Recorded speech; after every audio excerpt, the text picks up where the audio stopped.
Welcome, everybody, um, to the workshop that's organized by GPACS, the Green Party's Peace Action Committee.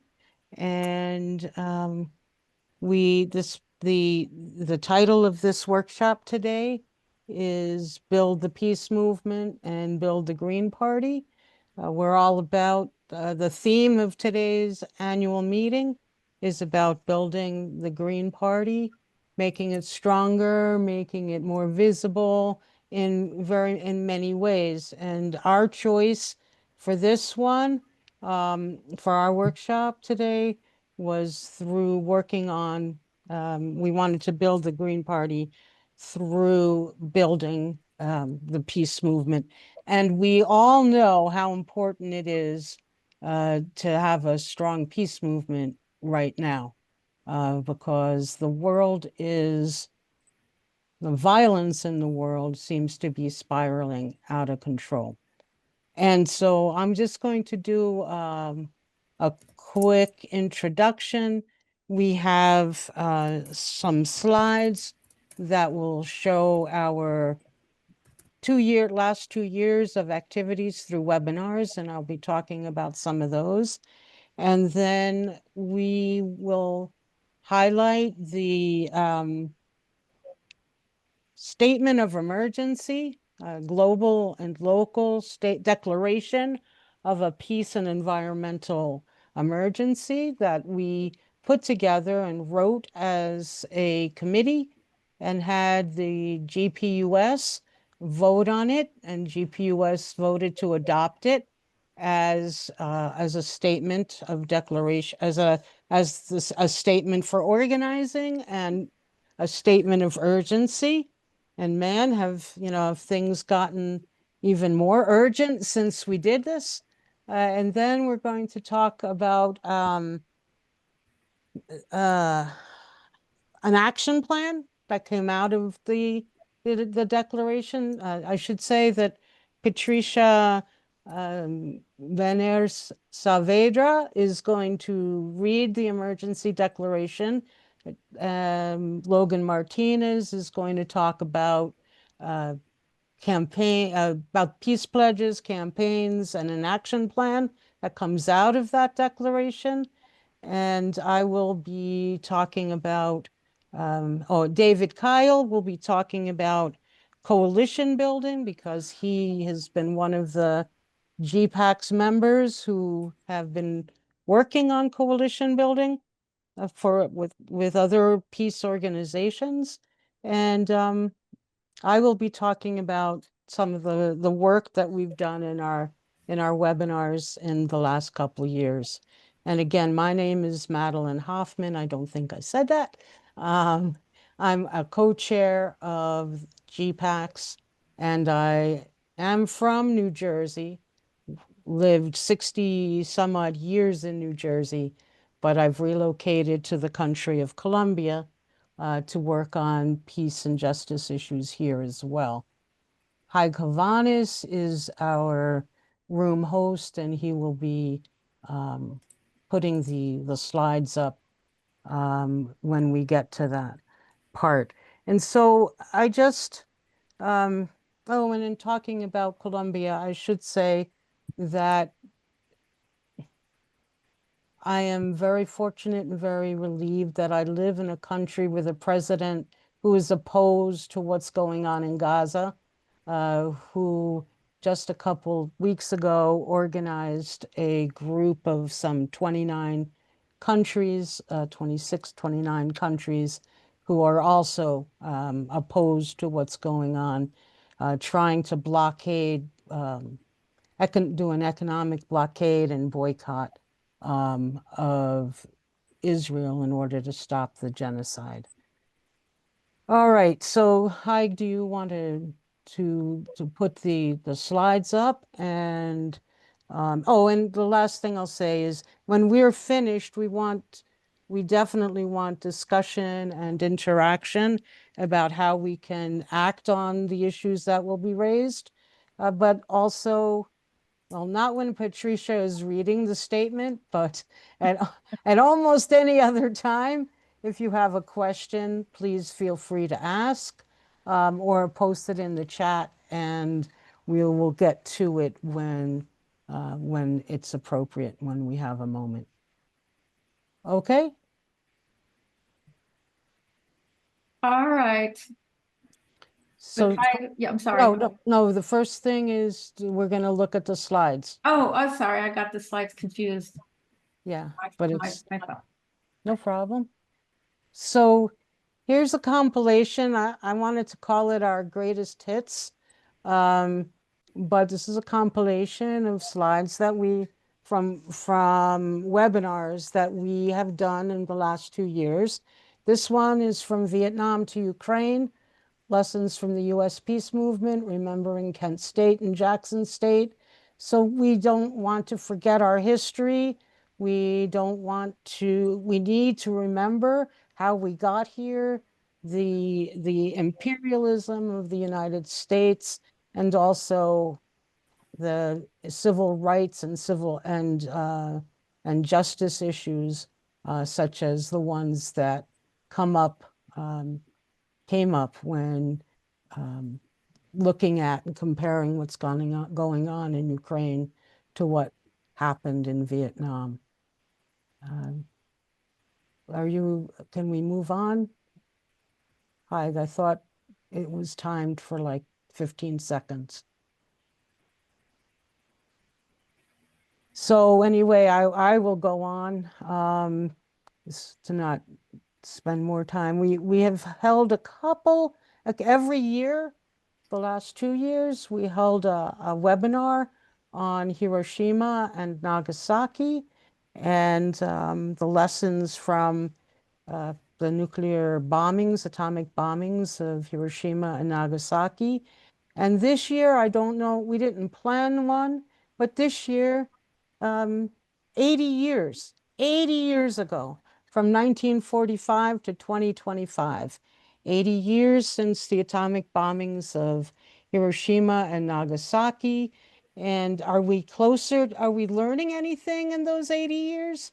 Probably not, because we're closer to another nuclear incident or event than we've been for a very long time, or since 1945, 80 years ago. And there will be not celebrations, commemorations all around the United States and around the world, because we need to do everything we can to avoid um, another nuclear war, because it would be devastating. And we know people, Israelis and people in the US, some of our elected officials have threatened nuclear war on the Palestinian people in Gaza, and then also the US aggression toward Iran was another event that could very well have triggered the use of nuclear weapons. Then we talk about the war at home, and not just the the war, quote unquote, on with bombs and guns and okay, here we go. Here's the atomic bombings of Hiroshima and Nagasaki. Here's the war at home, dissent and repression. We worked very closely with Uhuru for quite some time.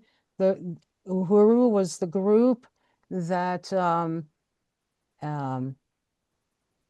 was targeted by the US government under Joe Biden for having been Russian agents, if you will.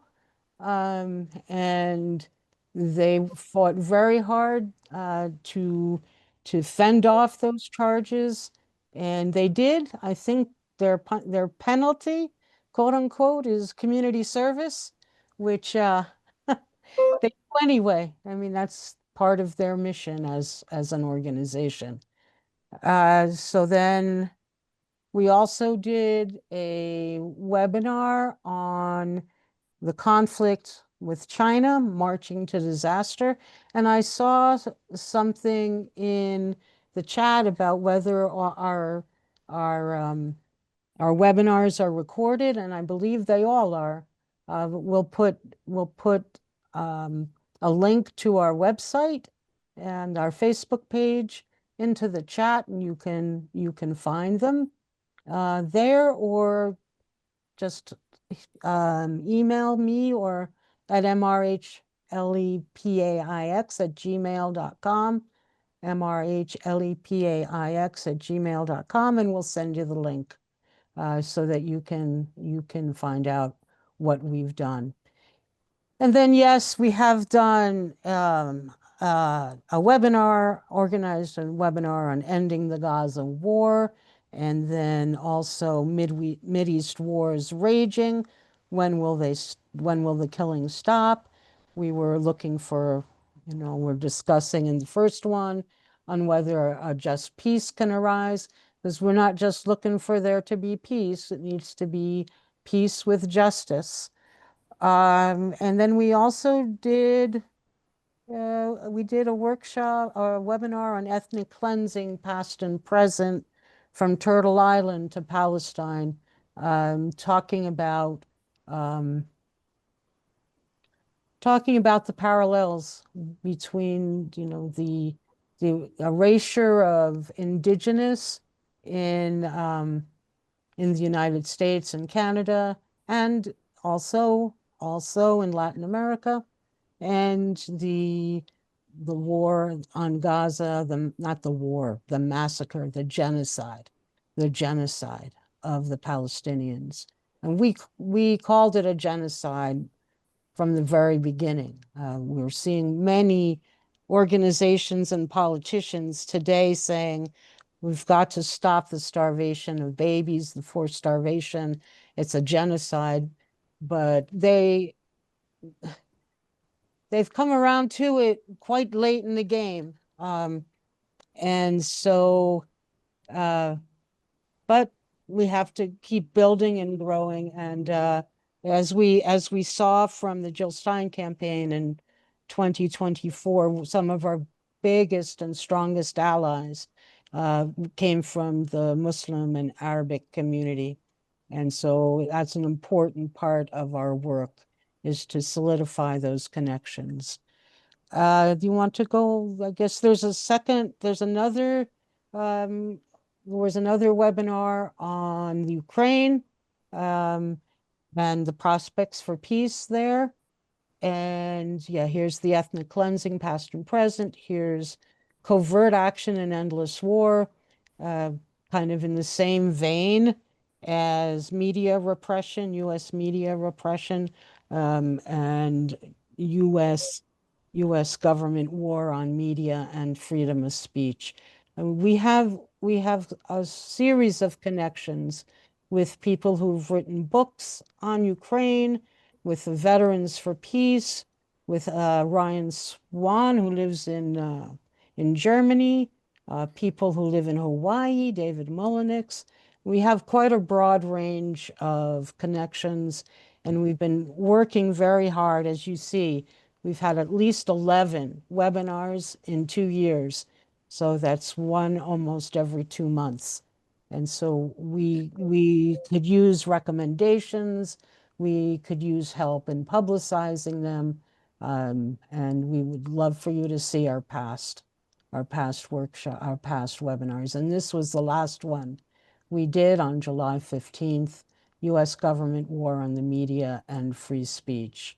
And we had Allison Ware from If Americans Knew, the Noura Khouri, who's Palestinian American who lives in California, and someone from the Kansas City Green Party, Brittany Vesey, and Philip Giraldi. He had a last minute cancellation, but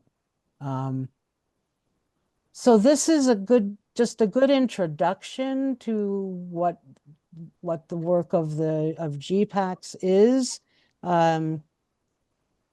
We welcome observers to our GPACs meetings. They're first and third Tuesdays of every month. We also need more official delegates to the committee, and that you have to do by going through your local Green Party. And I just want to add one other thing, and that is more than 2 years ago, we did a webinar on Latin America, quite a number of them. And so with having said that, Patricia, take over, please, and start with introduce yourself and the declaration you're going to be reading. So my name is Patricia C. Vener-Saavedra.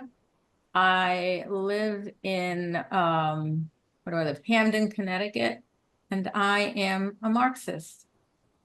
What I'm going to read, the title is "The Green Party Declares a Global Environment and Peace Emergency." And we worked not just writing it and passing it around, but also discussing it and looking for the best way to say things that would be moving and that would be true and that would do what we want, which is to stop all wars. And after I read it, I'll tell you more because it doesn't become interesting or relevant until I read it. The threats to life on our beautiful planet are multiple and connected. Every day, the world moves closer to the edge of extinction. Wildfires, floods, droughts, and heat waves threaten every corner of the planet as the climate crisis spins out of control. At the same time, forever wars rage with the U.S. ongoing proxy wars in Ukraine and Gaza that have killed tens of thousands and threaten to engulf the whole world, with the ultimate possibility of a catastrophic nuclear war. The change of administrations in the United States, which signals a move from a 20th century covert imperialism to its historically traditional overt form, may prove to be an even greater threat. The focal point for these concerns continues to be Gaza and the West Bank in occupied Palestine. Despite a fragile ceasefire at the time of this writing, the U.S. and Israel continue to create an ever more dangerous international emergency in pursuit of a greater Israel. The humanitarian situation in Gaza continues to be dire, with the only proposed solution, quotation marks, being the ethnic cleansing of 2 million people and the creation of an Israeli Riviera. This genocide has not been about Israel's security, but in fact threatens the safety of Israelis, and it has been a violation of international humanitarian law and a grave injustice to the Palestinian people. In pursuit of Israel's goals, thousands of Lebanese have died, and hundreds of locations in Syria have been bombed by the U.S. and by Israel with U.S. supplied munitions. Since September 2024, both the U.S. and Israel, in pursuit of Israel's goals, thousands of Lebanese have died, and hundreds of locations in Syria have been bombed by the U.S. and by Israel with U.S. supplied munitions. Since September 2024, both the U.S. and Israel have taken deliberate steps to isolate Iran and its allies in the region. A war with Iran would be disastrous for us all. A recent poll indicated that some 75% of the global population wants an end to the genocide in Gaza and the continued U.S.-supported Israeli violence in the region. The world now sees the violence that has been part of Israel's settler colonialist project since 1948. The U.S. must show it cares more about the people living in the U.S. and the safety and security of the rest of the world than supporting Israel's agenda in the Middle East. Now, several countries face the threat by Trump administration of being absorbed into the U.S. empire, a goal which can only be realized through military force. All this violence increases the risk of a wider war and ultimately a nuclear war. And, I'm sorry, I lost my Am I back? Yeah, you are here. Okay, okay, good, Mhm. phew. Uh,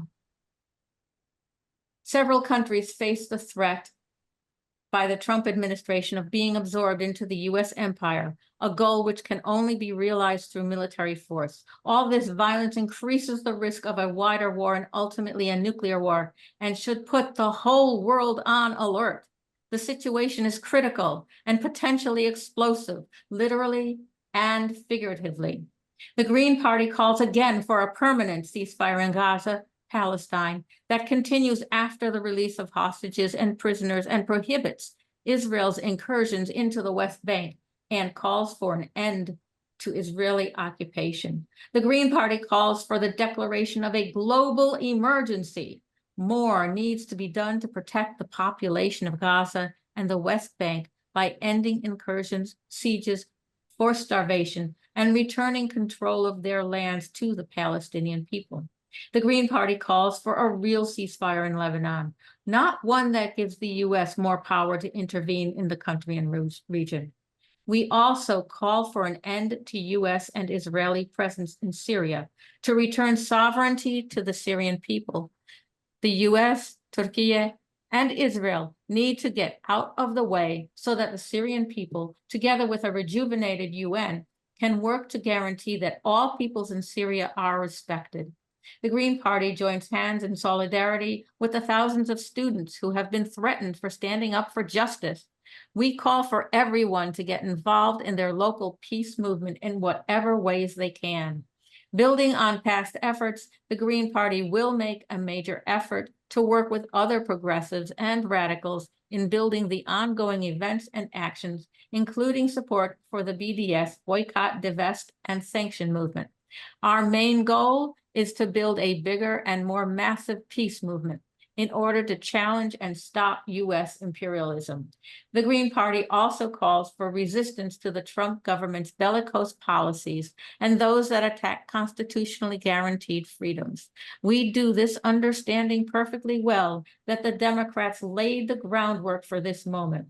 The Green Party should thus join in building multi-issue coalitions from the grassroots, uniting the many struggles while linking them to the peace issue.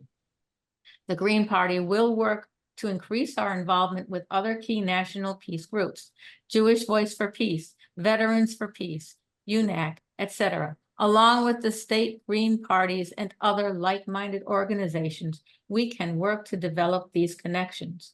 The Green Party urges the peace movement to unite in support of the Palestinians, as well as to end the war in Ukraine and the threats to Iran and China.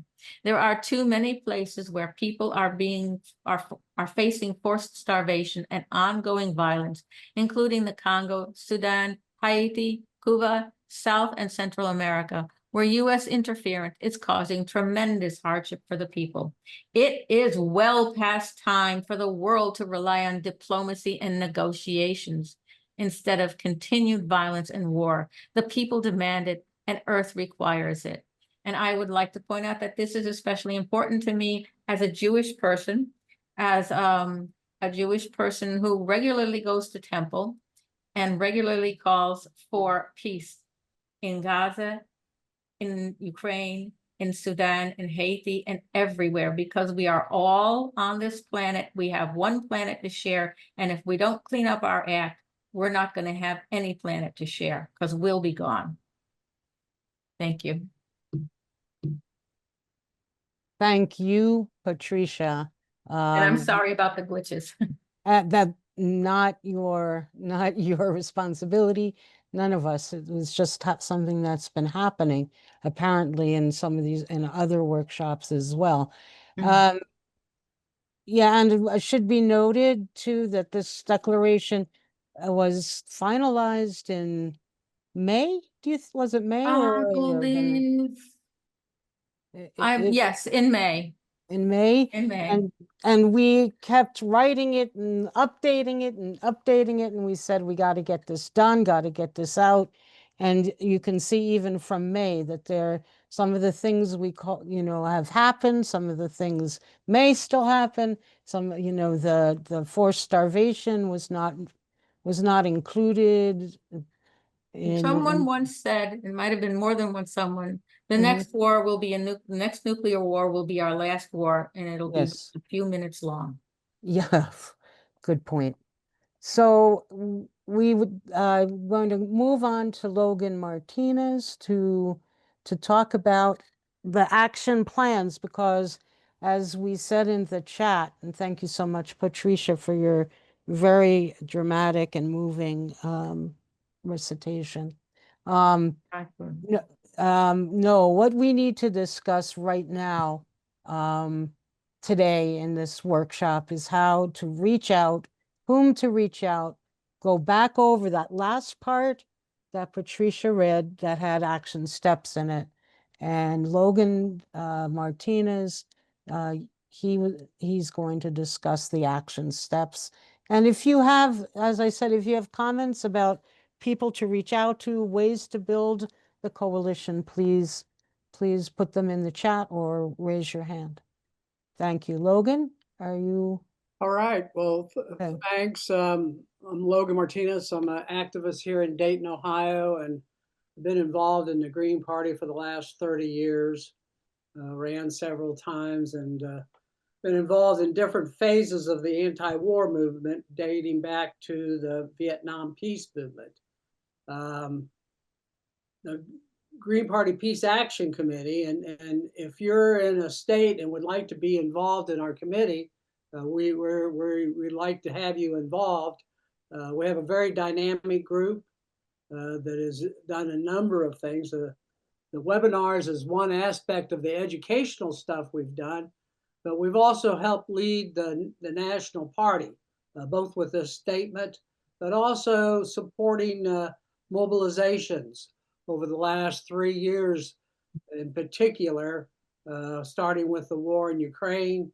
We were instrumental, along with Jill Stein, in getting the National Committee to take a firm anti-war position to end the war in Ukraine, and supported a number of mobilizations. So the Green Party can play and is playing. We're part of several anti-war national coalitions in which we network with people. And through our webinars, we've networked with a lot of the leaders of the peace movement and other organizations. Mainly, we are in probably the worst crisis and the worst position we've ever been in the last 50 years, not since the end of World War II. With Donald Trump in the White House doing and saying one aggressive, dangerous statement after another, with a large part of the population still on the fence. But a growing number of people, especially, have come to realize that the situation in Gaza and with Israel as a country has been a big lie for most of our lifetime. And more people are starting to understand that. We work, and we need to work at the national level in building unity and actions to confront and to mobilize the people. But we also need to work at the local level. And it's very important, all of us that are on here, to do grassroots organizing and to reach out and build, and I'm sure people are doing this all over the country, building relationships with both the groups to our left and to the groups to our right. We have to work with all kinds of people. And so we have to come up with some creative actions. It's not enough just to have demonstrations. Jewish Voices for Peace and the Veterans for Peace have been very on the cutting edge of direct actions. And so we need to figure that out at the local level, but also the national level. So the next 6 weeks are going to be critical. Now, the statement, if you haven't seen it, I put the last part of the statement in the chat. And if people are saving the chat, take a look at that. There's roughly 5 general action points in the statement. including, building the peace movement, building the boycott movement, but also building unity with multi-issue, multi-racial coalitions at the local and national level. Coalition building and network building are going to be key diplomatic things that Greens need to help lead. And what the title of this workshop is Building the Peace Movement, Building the Green Party. Well, the way I think most of the people on our committee look at it, we look at the Green Party leading by example, by our leadership in building the peace movement, by being involved in the peace movement. We show that the Green Party not only runs candidates that are for peace, but we are building the movement at the grassroots level. And I know a lot of people here are doing that, but we really have to accelerate our efforts. Let me switch here a little bit, but not much. Last night there was a webinar with our congressional candidates for next year. Was anybody on that workshop? It looks like we have a good group of beginning candidates running for Congress. In the past, the GPAC's committee has put together a peace pledge in which we've had about 20, 22, 23 congressional candidates in prior elections sign off on that pledge. And one of the things we're looking for is we really need to recruit more candidates to run for Congress. Strong candidates are going to run really major efforts to get votes and to educate people on peace. And so we're into working with a two-fisted strategy. One, mobilizing people in the streets to confront the powers, and two, mobilizing people to vote and build an electoral strategy that confronts the two-party system. Okay. That's it. Thank you, Logan.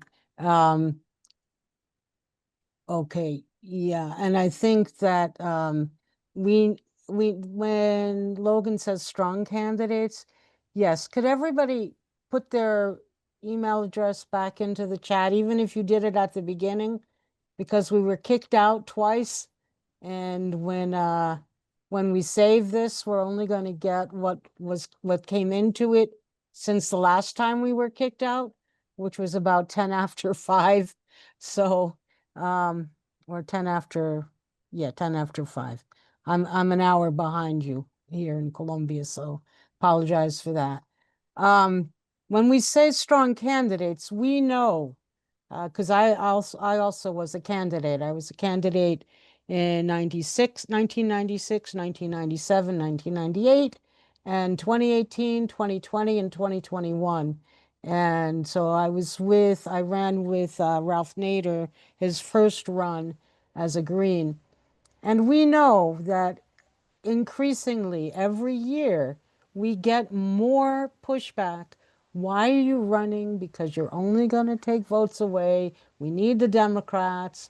And I think that's another part of what we all need to do in the upcoming time, because it's some of the movements that are in the streets, people out in the streets, it's designed to build support for the Democratic Party. And as we've said in several times so far, that's a dead end. We've seen that become a dead end. And so the organizing at the local level and national level that Logan's talking about, and the peace pledges and the running for office, they have to work together. Because we need to build a movement out there. Yes, Barbara, RCV for sure. We need to work those things together in order to get the kind of strength we need. And David, you're up next to talk about some of the other organizations you've worked with. And then what I would like to do is open it up for almost a half an hour of discussion as to how we do these things. We did not want to be talking at you for the whole time. We want to have a discussion that begins. So go, were Democrats ever for peace? Good question. Okay, David, you're up for about 10, 12, 10 minutes or so. Okay, thank you. I'm David Kyle. I'm with the Green Rainbow Party of Massachusetts and, of course, GPACs. As the emergency statement that Patricia read says, we want to build broad coalitions for mass actions in the streets. And as other speakers have said, we need a massive movement of the size of the Vietnam War anti-war movement. The reason is that our rulers have chosen to focus on dominance of the world, in particular, the part of the world where there's a lot of oil, and are using Israel, the state of Israel, as a proxy. So they rely on the state of Israel, and they have decided that a genocide against Palestinians will best promote the power of this state, this proxy state in the Middle East. So we are dealing with a consensus in the rulers of this country, represented by the Democrats and Republicans. We're dealing with a policy of Trump and Biden and Harris and the Democratic Party and the Republican Party, and they are united against us, and we are going to need to help get the majority, which opposes this genocide, organized to march in the streets. And we already see that there are big actions in the streets against the idea of a dictatorship by Trump and against the kidnapping and deportation of our neighbors. So there's a good prospect that we can build these actions on behalf of the majority opinion. There's a little detail, that is, they have to be organized. That is, coalitions have to be built at the national level and at the state level. And for that reason, we need state parties to send representatives to GPACs, where we can work together on building national connections, and we can work together guiding each other in building these local connections. To build an action of 100,000 or 1 million takes months and months. There have not been conferences to organize such actions, even in the last couple of years, with the big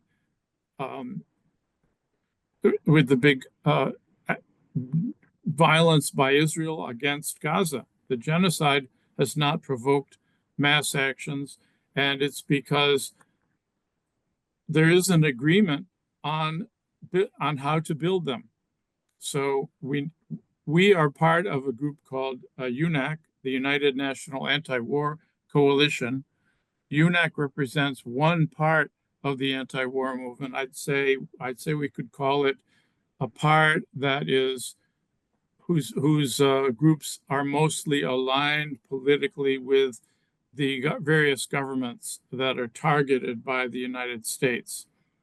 So this is part of the potential forces available for building mass actions. The bigger forces, of course, are the unions and the community organizations throughout the country. These forces are, as Logan said, are to our right. They're a different segment. There's a group called Peace Action. We work with Mass Peace Action in Massachusetts, and Peace Action exists in other states. That is a partner as well. We have been to a UNAC conference. There were 400 people at a conference last April. Cris and I went, and the Alliance, the Black Peace Alliance, I'm sorry, was there.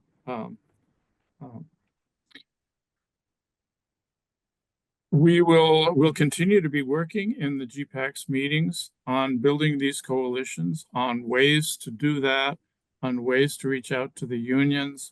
There are some hopeful signs of breaking away from the two-party system. And potentially that means breaking with the two-party system by going into the streets against the war.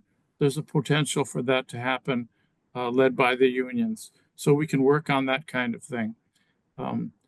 Anyway, this is an appeal for state parties to assign people to work with GPACs on building a mass anti-war movement.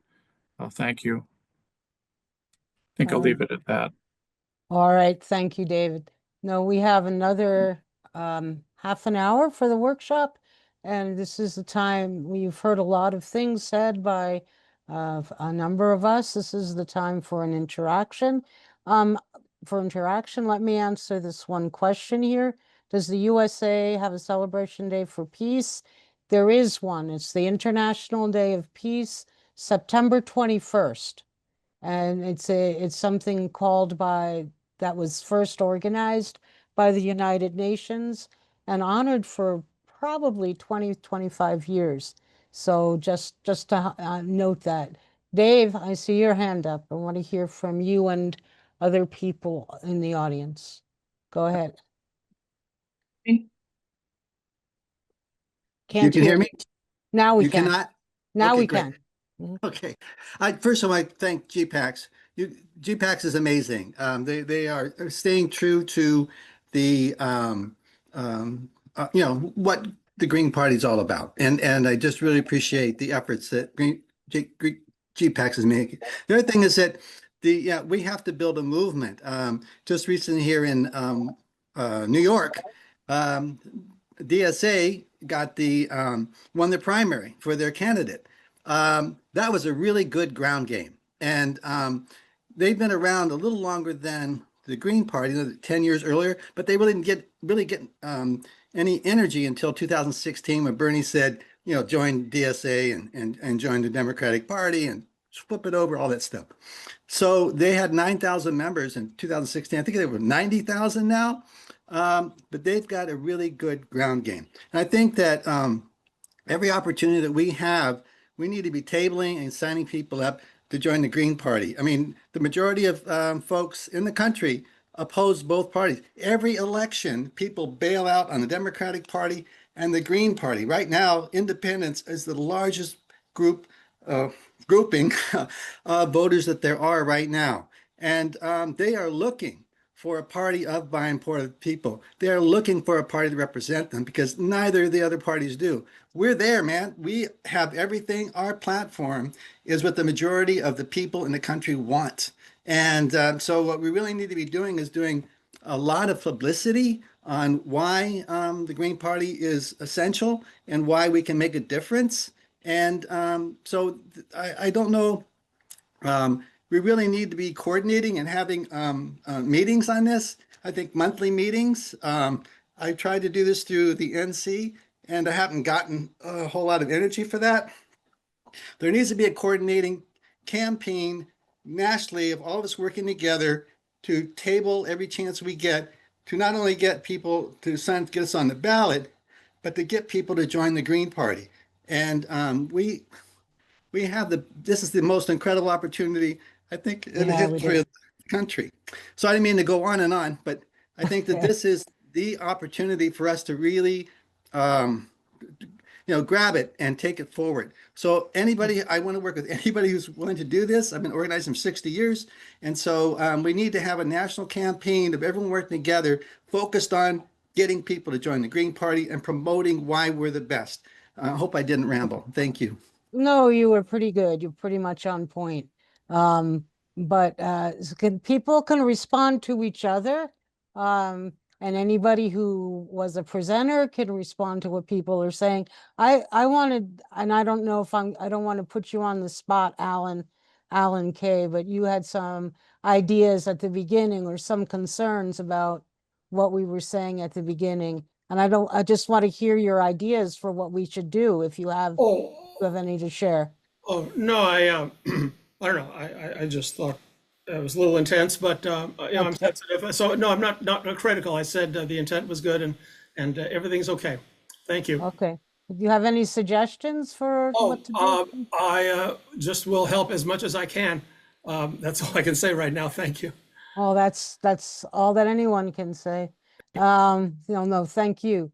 Anybody else with like, because as GPACs, as I said, we meet twice a month minimally. Sometimes we meet 3 or 4 times, depending on what's coming up. We meet on Tuesdays, and the time changes from time to time when, like, I have a teaching schedule, and so to accommodate me, it changes. But for the kind of thing that David was the both Davids were talking about, I think we need maybe another vehicle for us to get these things done. And I will stop because I saw Jackie with her hand up and then Barbara with her hand up.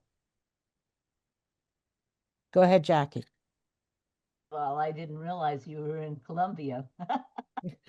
I am for now. I am for now. I wrote it in the chat too. I do an awful lot of tabling, Mhm. and we are coming up in September to initiation day for all of the college students coming back, and they do events where local organizations can come and table. So this is a perfect time, and it's a perfect time also to try to start some student greens going. Okay. Okay. Yeah, and we have that emergency declaration. If anybody wants that, I think someone said it was when you signed up for the workshop, it was already there. It was posted already. If you're looking for something to try to organize around, because the Greens don't often organize around things themselves. We're often participating in what other people do. And I had, people in New Jersey saying, why don't we do our own thing? And I think that applies nationally too. Try to bring all the other groups along with us. Barbara, go ahead. Yeah, I was just kind of, sort of riffing off of what Jackie said as far as universities, but any local, we need to do more local community actions. We sometimes forget that the Green Party is supposed to be, local up rather than, national down or whatever. And I just want to encourage people to talk to their neighbors, talk to the people in the grocery store, talk to everybody, anybody, that, complains about the way things are, and let them know that there's ways to change it, so Yeah, well, that's all I wanted to say. absolutely. Hi, Igor, Logan, can you post the GPACs link on Facebook and on the web? A couple people are asking for that in the chat. And here David posted the GPAC statement on global emergency. Yes, university is really important. Elections really important. We had, and elections at all levels, not just the national level. Okay, let's see. David, you have something to add? Yes, we have several new young people who've joined the Green Party in Hawaii, and specifically because of our commitment to peace and nonviolence. So I just wanted to share that that has resonated with them, and that is why they joined us, specifically because of our commitment to peace and nonviolence. So I just wanted to share that with you. That's really, and I thought it was good news. It is good news, especially on the Gaza issue. Lots of young people who came out on that and are still coming out. For 2 years have been coming out with vigils and marches. Okay, and there's the Facebook link for GPACs. Yes. Oh, thank you, Craig. Oh, another Hawaiian, huh? And they're also against the war in Ukraine, by the way. So they're really, what GPACs has done all the way around is, thank you. Oh, it's all of us who are doing this, and we need to keep going with it.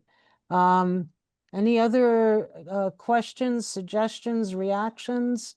I see, let me look to see if I see any hands up. Oh, and what we did in New Jersey last election cycle is we had the Green 13. Oh, thank you, Lily. We had one congressional candidate for each of our congressional districts, and then we had a U.S. Senate candidate who was running against well, it wasn't Bob Menendez anymore, but the seat that had been held by Bob Menendez, the corrupt Bob Menendez. And then we also had, of course, Jill Stein on the ballot. So we had a green that every person in the state could vote for a green. And we are also, and this year, we're working to get Lily Benavides, who's here, on the ballot for governor of New Jersey. And yes, thank you, Craig, for pointing that out. So, you know, we keep the names out, you know, in people's we stay visible. That's what we need to do. Does anybody on the committee want to talk about what does the war in Ukraine, being against the war in Ukraine mean? Because I don't want to keep talking to somebody else. Yeah, I can say something, Madeline. Okay, Heike Havanes, who's the co-chair of GPACs with me. The two of us are co-chairs. Go ahead, Heike. Yeah, Ukraine has been a difficult issue, not just internationally, but even within the Green Party, because a fraction of the U.S. Green Party membership has viewed this as a just war, and that goes against the majority opinion of those of us in GPAC certainly, and to a large degree in the party, who view it as a U.S. proxy war, essentially, and a project that was designed to inflame nationalism and in Ukraine to swing Ukraine into the Western NATO camp. And their gamble didn't work because the nationalism ignited a war. Russia decided a red line had been crossed. And for the last 3 years now, there's been the largest war in Europe since 1945. And the U.S.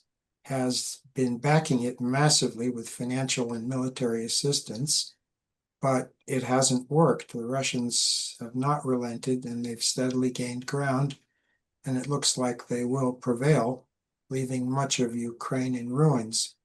So most of us view this as just another Washington neocon project that was a blunder, just as the Iraq War and the destruction of Libya and the destabilization of Syria have all ended badly.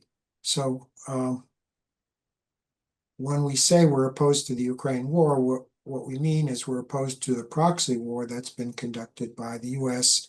using the Ukrainians as the tip of the spear, and the Ukrainians have paid a horrible price.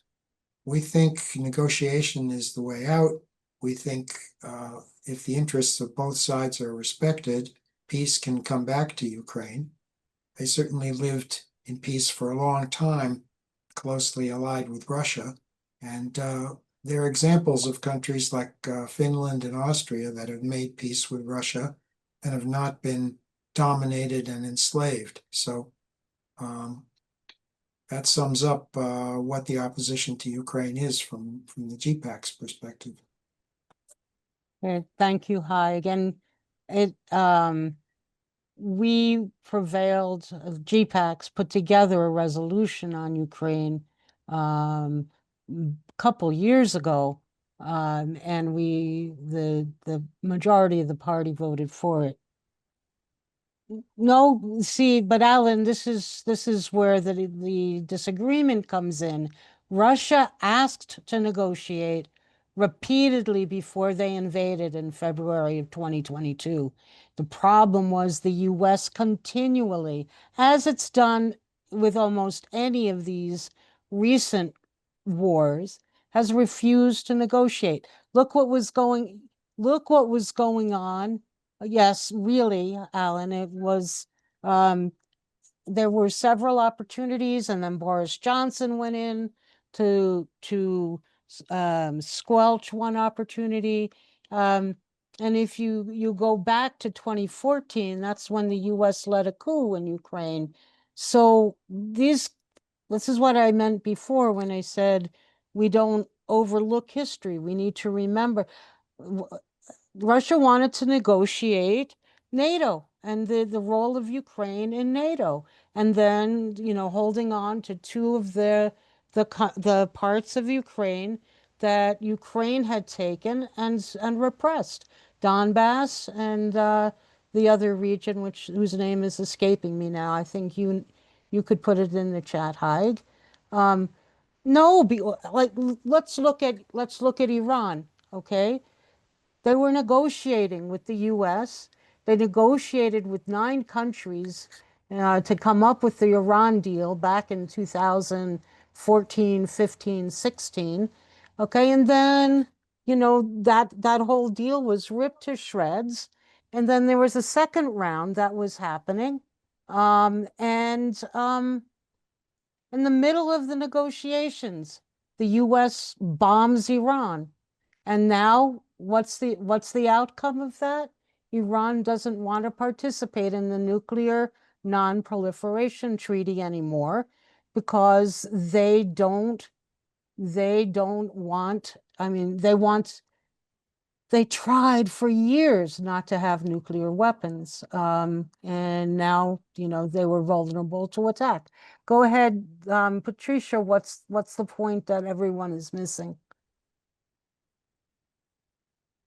The point that everyone is missing is that it's not about who's the good guy and who's the bad guy and who's been negotiating and who's not been negotiating.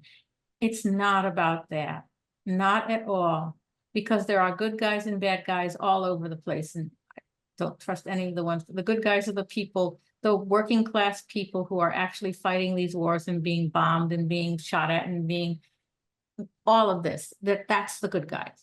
And even not all of them are good, but let's call it, that's mostly the good guys. The bad guys are the government, people in government who allow themselves, because it's beneficial for them, to be controlled by, you guessed it, multinational industrial complex, military industrial complex. And I wouldn't be surprised if the pharmaceutical industry was in there somehow. It's those people, it's the money, it's power. It's not about Putin's a good guy, Putin's a bad guy. Zelensky's a good guy, Zelensky's a bad guy. It's not about that, not at all. They're being used, whether they believe in what they're doing or not, they're being used. And that's where the war power is from. This morning I heard an interview with Michael Hudson. And he was saying, Ukraine is not a war, it's a battle. It's not the major thing, it's a battlefield. And the war is all the machinations going on to take away the social, what do you call it? The social impact, to take away the social good for the people in Europe and making them spend it on military. Yeah. They have free education, they have healthcare, they have all these things, decent wages, etc. I mean, it's still mostly capitalism, but let's not go there for a moment. All of the benefits, all of the social benefits are being taken away because they're being twisted into spending that on military things, on tanks that are useless, because you can no longer use tanks. You just drop things from drones, boom, no more tank. Tanks are useless, but people are still buying the tanks. It's all about the money. Yeah, I would have to would tend to agree with you on that. And also, I think the other point is that the Green Party, another point, not the other, another point, is that the Green Party has 10 key values. And one of those, okay, is sustainability. Another one of those is peace, okay? And that means peace with justice for sure. But the Green Party is not set up with its values to advocate for more weapons going here or more weapons to go there or more weapons to go there. We are all about diplomacy and negotiation. You know, I don't want to get into, as Patricia said, we have enough to deal with US imperialism, and US imperialism, you know, we see it with the Greater Israel Plan, with the complete and total backing of the both by Joe Biden and Donald Trump of what's going on and what's been going on in Gaza. They're both equally. Where's the room for negotiations and diplomacy? So I think we need to remember what our 10 key values are as well. And so somebody said, hold on, that they would like to learn more and what might be able to be done. Emily Case, thank you. The election system, as you know, and I don't want to sound like somebody else who said the elections are rigged, but against parties that are not Democrats and Republicans, the elections are rigged. And I say this because in New Jersey, when I ran for governor in 2021, in order to participate in the gubernatorial debates, you as a candidate had to raise $450,000. And that is only increased since 2021. So I wrote an editorial just after the last debate. It was about 2 weeks before the election for governor in 2021. I was invited to write the editorial or the op-ed piece, and they never printed it. They never printed it. And I talked to the editor because it was one of his senior reporters invited me to write it. The editor said, "We can't print your op-ed piece. It would look like we're endorsing you." No, I'm a political science professor too. So I have an opinion that's valid, you know, for all of and it applies to many people who want to run for these offices. So democracy, grassroots democracy is also one of our 10 key values. And we all have to push to make them work, and not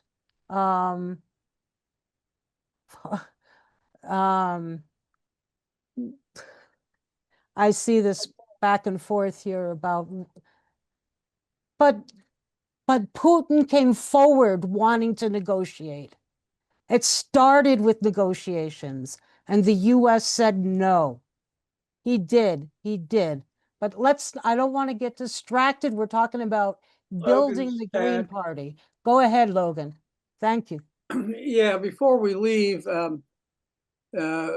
each state can have 3 representatives on the GPAC's committee. Mhm. So if you're a member of your state's party and want to get nominated, you know, let them know, get in touch with us, and we can help facilitate. We need to expand our activity. There's a lot going on at the grassroots level, and if you have ideas about how we can build, you know, more, send us an email or get in touch with one of our co-chairs. There's a lot of debate, you know, still going on about the Ukrainian war. we had that debate and it's going to be ongoing, but we think it sending more weapons and just continuing having a stalemate in which both the poor Russians and the poor Ukrainians are being nothing but cannon fire is not a solution. And so we have to have some kind of negotiated, and not a temporary, but a permanent ceasefire. And there's about 8 wars going on, and our committee is committed to peace in all of them and working towards a better understanding between people.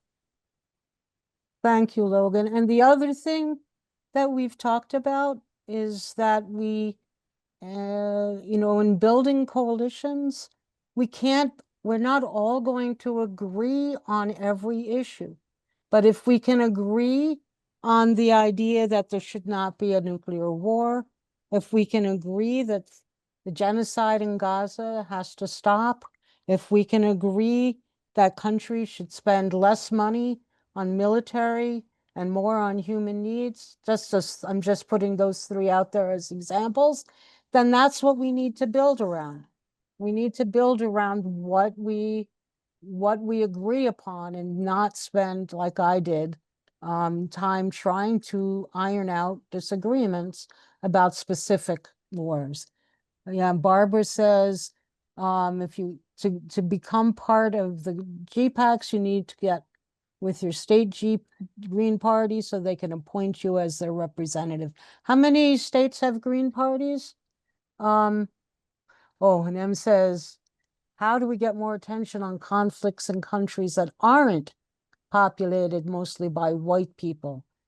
That's by building across lines. Did you all see what happened to Cris Smalls, the fellow who was most behind setting up the first union for Amazon, and how he was treated by the Israelis when the Handala ship was intercepted and kidnapped? He's coming home tomorrow, I think, because he's from New Jersey, and he's going to be touching down in Newark Airport. And people are going to, yes, he was brutalized by the IOF. People are going to welcome him there. And I hope that will be a broad coalition. There's also moves, like Colombia is in the forefront of that, as is South Africa, to stop sending coal to Israel, to stop in other ports, to not allow ships containing weapons to dock there. So I think that probably all of us here could agree on those things, on those ends, on those purposes. And so yeah, I think do we have all the links in the chat we need? Yes, it is shameful, Alan. Do we have all the links in there we need? And I think we can, There's No, one I more don't- person with her hand up. okay, Barbara, really- I don't see a last name. there we go. Okay, go ahead, Barbara. I apologize. Hi, I'm from Milwaukee. I'm the Mm. co-chair of the Greater Milwaukee Green Party. Oh, yes. And so we've been very pro-peace for a long time. It's been one of our major issues. And like one of the things we did locally was to be out at every peace thing about Palestine for last year. That was because we have a small group of people. We can't do everything all the time, all across the city. So we chose peace as our main theme. And that's what we told our members. We want you at all of the peace events going on. So that's one way that we've dealt locally with this issue. But I feel like there's probably a lot more that we could work on together with GPACs. Like if you all have some kind of list or know more about police that are being trained by military, especially by IDF. That would be really good information for locals to know about if their local police are being trained in like a horrific military program like that. Another thing that we would like to know is if there's any facilities around us that are contributing to genocide, that we can actually be out in front of saying this organization, this industry, this factory is building such and such that's starving people in Palestine, or that is, you know, doing that kind of thing. And I think one more thing I just wanted to bring up. I was kicked out of the Green Party for a short time, and that it started because I talked to the libertarians and I talked to other groups about what we could do for the Rage Against the War Machine protest. And a lot of people in the state party apparently had disagreed with being part of it, but the US Green Party had already decided that it was something that the Green Party should be a part of. So I don't know if there's a better way to work nationally to states and locally, because our state party had said that we were against the Ukraine war, and we accepted the GPAC statement about it, the one that the National Committee had accepted before, but then, you know, when it was time to put our money where our mouth was, there seemed to be some major issue there. So those are some issues to think about. Thanks for having this, and I'll pass. Oh, no, thank you. And did you put your email address in the chat so we could get back in touch with you? Have you seen Francesca Albanese's report on the 60 corporations that are benefiting from the genocide? That might be something you could use. Have you seen, if you haven't seen it? And yeah, those were really tough days when we were working on that resolution. And I'm sorry, you know, that got you kicked out, but I'm glad you're back. And also one of my good friends at the early days when I worked in Madison was George Martin. Did you know George Martin? Yeah. Anyway, he was a hero around here, and we're sad that he's passed. Yeah, he was somebody special. I think, dear George Martin, thank you so much, Barbara, for that.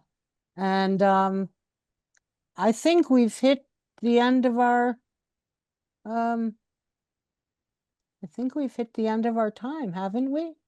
I saw Dee here for a moment, but I don't think she's here anymore. Do we want to keep going as long as nobody's kicking us out? We do have somebody else with a hand up. All right. Craig Gaetano. Oh, Craig, go ahead. Yes. Hey everyone, good to see you. Sorry, I'm at work, but I just wanted to chime in. The Rage Against the War Machine, and I see where some Greens were not happy with us being there, but we came from it from a place that you have to show up to anything that's anti-war related. Now, we didn't expect everybody to show up, but those who wanted to should have the ability and space to. And there were maybe, I think we counted, because there was like 8 to 10 state parties there at the end of the day. And we had maybe like 10 bad actors, people, bad apples, like amongst the whole crowd. And we walked around the whole crowd. We gave out pamphlets. We had pictures. It was also there. We were there to support Jill, who was there speaking and having the ability and that voice. So if you're going to be given a microphone to speak, we need to have each other's backs and be there. Even if it's a tough crowd, a tough audience that might not seem like it's our audience, we still need to hold our space and get our words across. And hopefully in the future, we can see more events going on. We were trying to reboot the outreach committee this year. It's been a little tough. And obviously now we're going through elections. So hopefully post-elections, we can get back on this and get outreach going, because I think you need outreach to collaborate with GPACs and obviously with Eco Action about these major events that are going on, and that's how we'll get more of a national push. So, and obviously the party, it's about getting elected, but it's also about getting out in the streets. And I think by building up outreach and building up our committees is what's helping. And I commend all the work that the committees have been doing, and especially GPACs here, because a lot of people tune into the webinars and share them, and that's how they're getting engaged with the party. And hopefully that's how we're going to pull them across one at a time. Thanks, everyone. Oh, no, thank you, Craig. I see a lot of people's heads nodding, and I see a lot of comments in the chat agreeing with what you said. Yeah, no, the next thing isn't until 7. Okay, I think we need to honor everybody's time, including the presenters. We have your email addresses. We've noted your everyone's points of view. I've saved the chat about 10 times, not to lose, so as not to lose anything. And we're still, yeah, we recorded the whole thing. So we'll let you know when that's available. And so thanks to everyone for being here. Thanks to Haig for hosting it. Thanks to all the presenters. The dramatic reading of the statement, the Yes. concrete statements that people, or concrete steps that people and suggestions that people made. And we've had some disagreement, but that's what makes us who we are. But we are clearly the anti-war. We need to clearly be the anti-war party, because the other two are pro-war, unfortunately pro-war. And we also need to deal with ICE. Oh my goodness. Lily's here and she could give us all a lesson on how to combat ICE, but that's another workshop for another day. And I think Lily, when is your workshop on immigration? Tomorrow night. That will be tomorrow at 7. Okay, tomorrow at 7, Yes. Lily and a couple others will be doing I'm An sure, immigration panel. Yeah. yeah, really hard-hitting panel on immigration. All Thank you. right. Oh, thank you. Good night, everybody. Good night, Um, everybody. Good night. Good night. Good Good night. Thank yeah, you. thank you. Thank I you. learned some good things here. Thank you. Okay, Excellent. excellent. Care, Thank you. everyone.